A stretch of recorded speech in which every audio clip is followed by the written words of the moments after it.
My name is Mitchell Blake. My Muslim name is Amin Mubarak. I converted to Islam about 6 years ago. Inshallah, this will be my 7th Ramadan.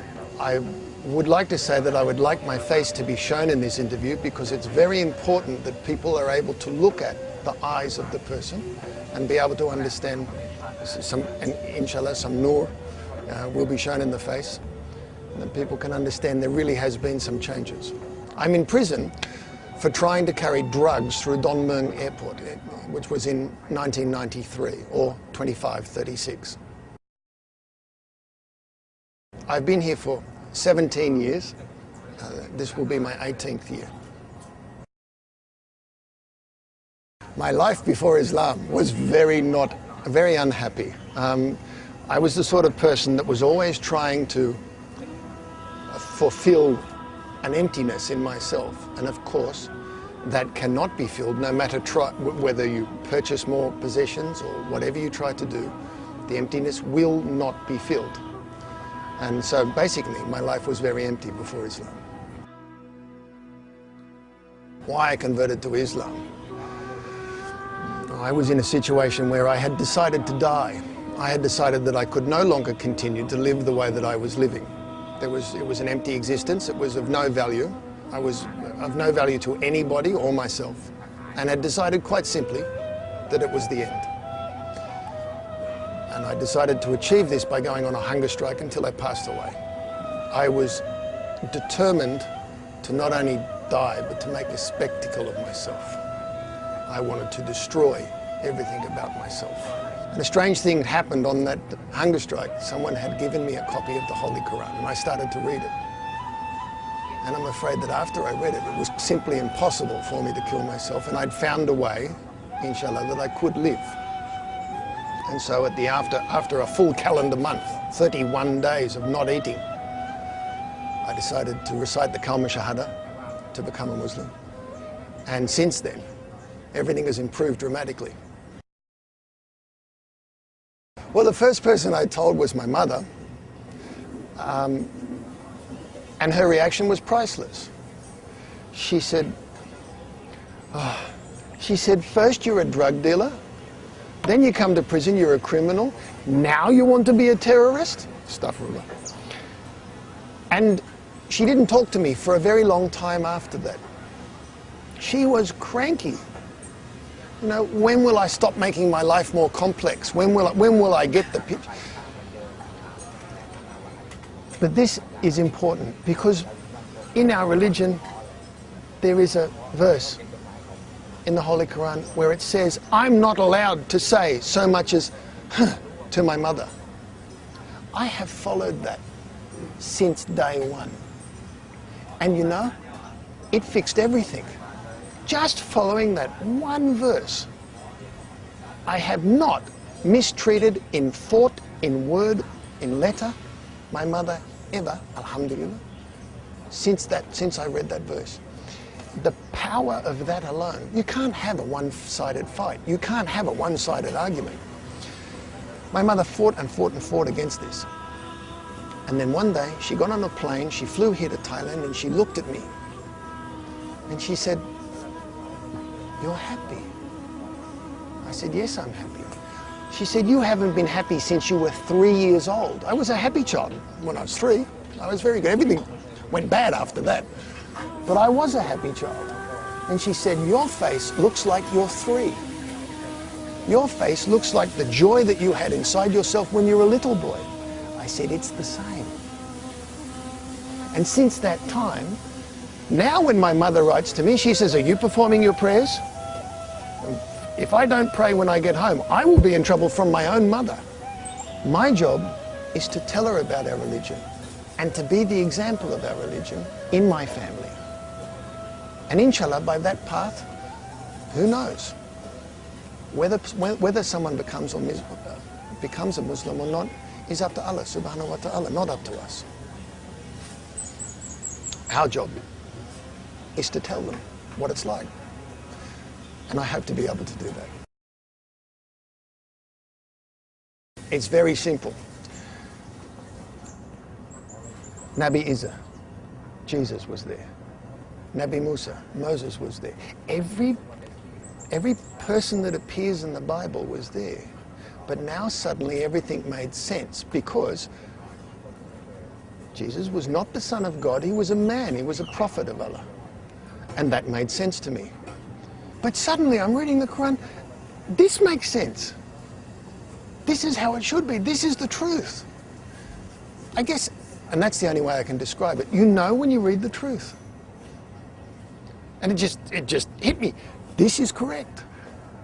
And suddenly, look at this. This is what I should have been told in the beginning. You know. And you know, that's an important point. Our religion is probably the most misunderstood religion on the face of the planet at the moment. And that's our fault. That is not the fault of the people who don't understand. That's not the fault of the people that are getting the CNN or the Time magazine version of Islam. That's our fault. I had never been told anything about Islam other than that it was dangerous. Astaghfirullah. Dangerous? Alhamdulillah. Dawah should be pursued extensively. We have to find a way to communicate with these people. Even if we don't convert them, let them understand the difference between you and us is very little. I think our path is superior. And I'd like to tell people about it. This was earlier, before the hunger strike. I'd already started studying about Islam. My family had properties in Australia, but they owed a lot of money to the bank. And you know the banks, they want to be paid no matter what is the condition of anything. They must have their riba. So my family was struggling under the yoke of paying this riba, and I said to them, why are we doing this? And I was complaining to a friend. I said, there must be a system in this world that can operate without interest. He said, oh, there is. In Islam, there's no interest. It's haram. I said, excuse me? How can a system run without interest? How can business possibly function if you don't have interest? He said, find out. He didn't tell me, he said, find out. So I started to research Islamic finance. And I found a system that just amazed me. It was absolutely perfect in its design, but the beauty of it was that in Islamic finance, it is as if a design fault is built into the system, and this is it. If the people in the system have sincerity, the Islamic financial system cannot fail. But if the people in the system, the Islamic financial system, do not have sincerity, it is designed to not be successful. Meaning that sincerity is the basis of everything in Islam. And as soon as I realized that, I thought, Allahu Akbar, if one part of this religion is like this, is so uniformed and so complete, then alhamdulillah, what must the rest of this religion be like? Money in Islam is nothing but a tool. It is not a thing to be possessed in itself. It is a thing that is expected, it's supposed to be put into work for the benefit of the Muslims, for the benefit of the people, not just the Muslims, but all people. Money isn't a thing to be hoarded. It isn't a thing to be, you know, my bank account's bigger than yours. There's absolutely none of that in our religion. So for me, the Islamic financial system is based on trust, is based on sincerity, is not calculated upon interest, and even further than that, if money has been lent to someone, if they are in dire straits, forgive them. Make that your sadaqah, give that, relieve them of that debt for the sake of Allah. Subhanahu wa ta'ala. Subhanahu wa ta'ala. That is better for you. And I read this and I thought, this is beautiful. So, you know, money has been such a source of torment and such an area of turmoil in my own family, all since I was a small boy. I'm in here because I was greedy about money. The crime that I committed was about money, not about drugs or anything like that. I wanted the money. So I understood that all of a sudden the importance of the whole concept of money became very small in the bigger picture. And that was a great benefit. And now, I don't think about money at all as such. But I do think about what can be done in business and in life after prison. I was astonished to hear, not only is it a major sin, but the Rasul sallallahu alaihi wasallam put it at such a magnitude that it was akin to having sex with members of your own family. Allahu Akbar, this is very serious. So if riba is painted as that bad, then we must pay attention. We must pay attention for the Rasul sallallahu alaihi wasallam to put so much emphasis on this matter. Then so should we. But riba is not just about money. Even there's an example of dates in the hadith. There was an example of dates. Dates were inferior quality were traded for superior quality dates in the time of the Sahaba, and that was totally haram also. So it changes your entire thinking process about business and about the way you conduct yourself in business. And I think, inshallah, everything can be tabligh. Everything can be dawah. The way you conduct your business, the way you conduct yourself in business can attract people to our religion, if done correctly. So that's what I think. One of the things I liked was in the second surah, verse 275. They will tell you that riba is like, that the trade is like riba, but it's not, because trade is halal and riba is not. You know, alhamdulillah. When you understanding that yes, you can function in this system. Yes, there is a way to live. That and the sense of freedom have been the main things that have liberated me.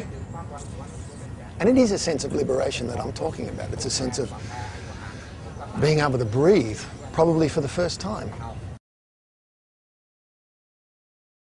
I'm spending the rest of my life as an experiment. I'm willing to put forward the rest of my life in the path to find out what can be achieved when simple people try only to do business within the framework of this religion and to help each other and to see what can be achieved. So that's what I want to do. That's the experiment I'm willing to focus on for the rest of my life. Success or not success, I can only make the intention. Only Allah decides what is successful and what is not. As I said, I originally started studying Islam because one man said, no, there is a system that doesn't have riba. It was an offhand comment. Eventually it led to me becoming a Muslim. Alhamdulillah. One offhand, what if he hadn't made that comment? I think about that sometimes. I'd be very sad if I'd be dead. If I didn't find this religion, I wouldn't be here. I'm happy being here. Alhamdulillah. Life in prison as a Muslim quite simply means that you are no longer in prison. Now this is going to be difficult, but it's true. Prison is a concept. What is the difference between 4 walls to keep you in, or 4 walls to keep the world out so that you can have the silence to become a better person? They're the same 4 walls, it's only the way you perceive them that is different. When you look at a row of bars, there is more space than there is bar. Again, if you perceive the space and not focus on the bar, you change your perception. Okay. Now the perception for a Muslim is wherever you are is just geography. The prison is your nafs. The prison is within yourself. The prison is the prison that you need. The greater jihad. The greater jihad is improving ourselves, becoming the person we were designed to be, the person we should be, the person we can be quite simply, quite easily. This place gives you the opportunity to do that without distractions. What does prison mean for me as a Muslim? There is no prison. This is a test. You know, Allah doesn't give us any challenge that we can't handle. And once you realize that and you completely say, Inshallah, not just with your mouth, but you say, whatever happens, Inshallah, when you can really feel that, it gives you complete and utter freedom. There's one thing I'd like to say, is that my life before was continually unhappy, and I always had a hole in my soul, a hole in my heart that couldn't be filled. And now, for the first time in my life, there is no emptiness. I've now become a person who I consider to be a good friend to other people. Now, that's just my opinion. And that's always dangerous, to have your own opinion about these things, but I've learnt what being a friend means, because I've been shown proper friendship from my Muslim brothers. I've learnt what honour means. I've learnt the power of honesty. I've learnt the absolute necessity of sincerity. Don't do it if you're not sincere. I've learnt what it means to be a man, to have character. And the obtaining of character is the roof of Islam. They talk about the 5 pillars of Islam. The character of the Muslim is the roof on top of those 5 pillars. That is what we are supposed, I think, and forgive me if I'm wrong, but may Allah forgive me if I'm wrong. But I think what we're supposed to learn is that these pillars are holding up what? They are holding up the character of the Muslim performing them. They are the support for who you become. And that is immense. You see, where I was starving myself was directly behind where the Muslims in my building would perform the salat. So every day for Zuhur, only for the Zuhur prayer, this is the only one we can perform together. The rest of the time we're locked up.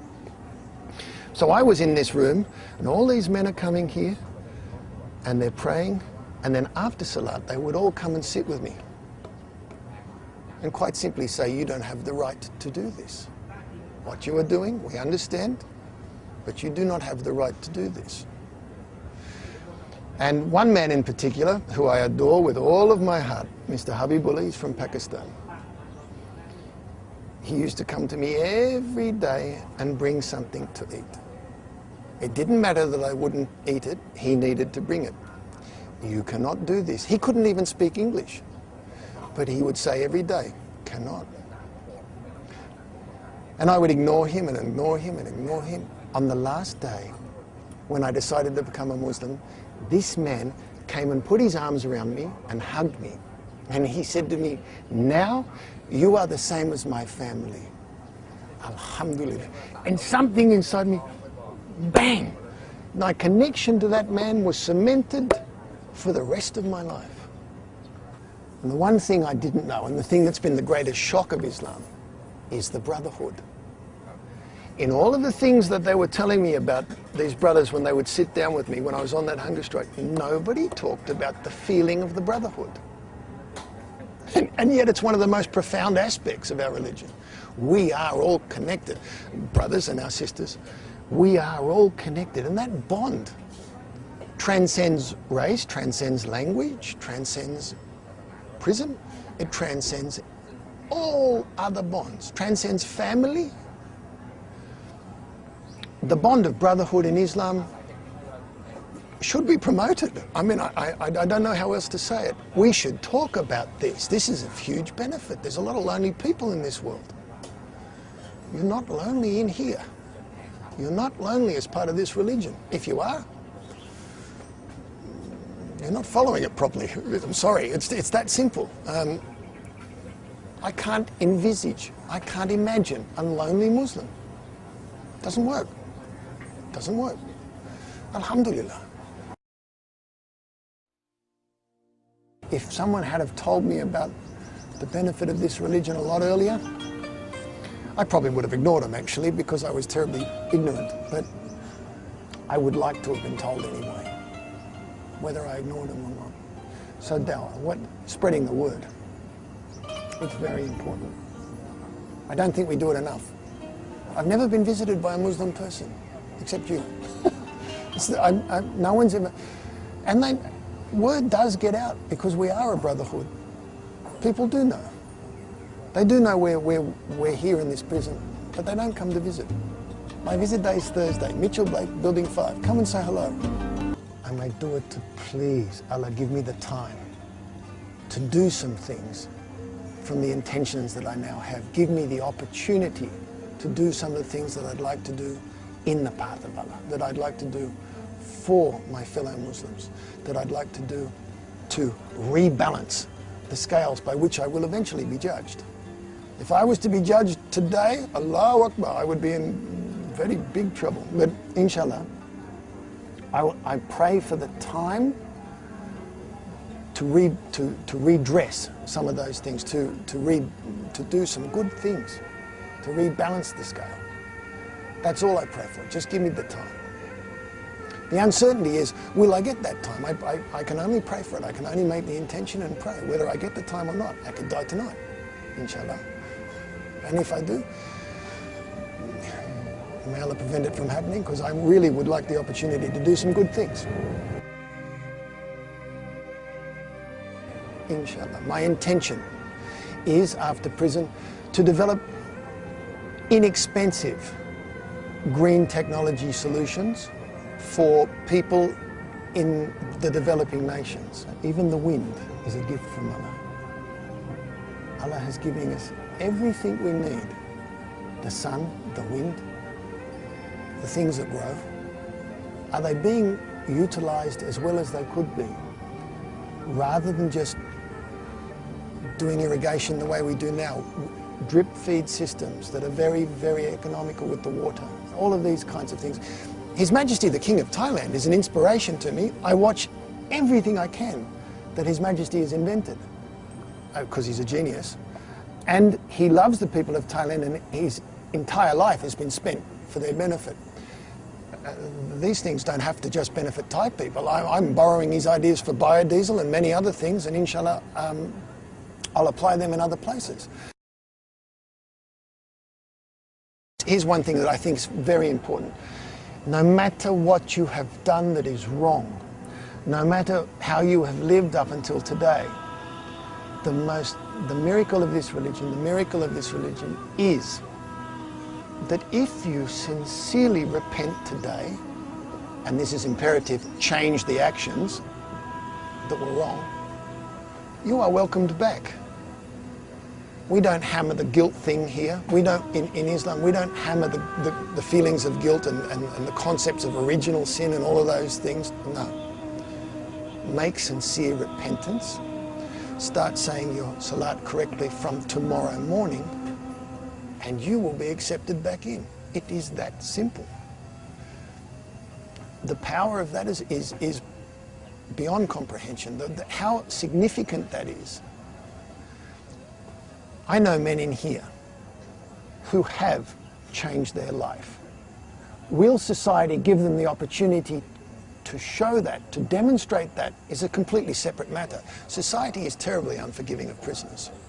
Once you've come to prison for your crime, it's not a matter of just paying the time. How many people come out of prison in Thailand and can't find a job and they face further difficulties after prison? And there are many very special men in this prison. Men who have sincerely made tawbah for what they have done. They are trying very hard to follow our religion and to perform the salat correctly, to remain within the framework of Islam. They do not even have conversations that are outside the bounds of our religion. Very strict men, trying very hard. Don't say, oh, he was a criminal. Because this religion allows us to be so much more than a criminal from what we were before. It allows us to be so much more than our past. We can define our future from the next salat. And that's the message that I'd like to tell people. If you are unhappy, if you are unhappy about your Islam, if your Islam isn't to the standard that you think it should be, quite simply change it. It is within your power to perform that next salat correctly. It is within your power. Just get to that next salat. Focus on just that next salat. And then the one after, and then the one after, and keep doing that. That is the only path. The only thing that stands between me now and the way I lived for the first half of my life is my salat, is my Islam. I'm not going to take that away. I'm not going to lose this advantage. I'm not going to put myself back where I was. It can't happen. It's not going to happen. Inshallah, it will not happen. And who would walk away from joy? Who would walk away from happiness? I can't, ever, inshallah. Whether a person goes to Jannat or not isn't what they want. It's not what about they want. I have no way of knowing if Allah's mercy will shine upon me to that extent. But inshallah, I'll focus on getting the job done every day. You know, getting to Jannat isn't about, oh, I want this. It's about the decisions that are made before Fajr every morning. Did you get out of bed? You know what I mean? That's the path. It's not about, oh, I'll get to the end and then I'll beg for mercy. No. It's, what did you do today? How did you conduct yourself when someone made you angry today? Were you calm? Did you smile? Did you do something nice today for anybody? That's what it's about. May Allah bless you and your families. May you enjoy a very happy Ramadan. May Allah grant you the happiness that comes from our Islam. And if I could send you a message, I would say thank you and thanks to Allah for the peace and the happiness that I've been granted since I've been a Muslim. Thank you.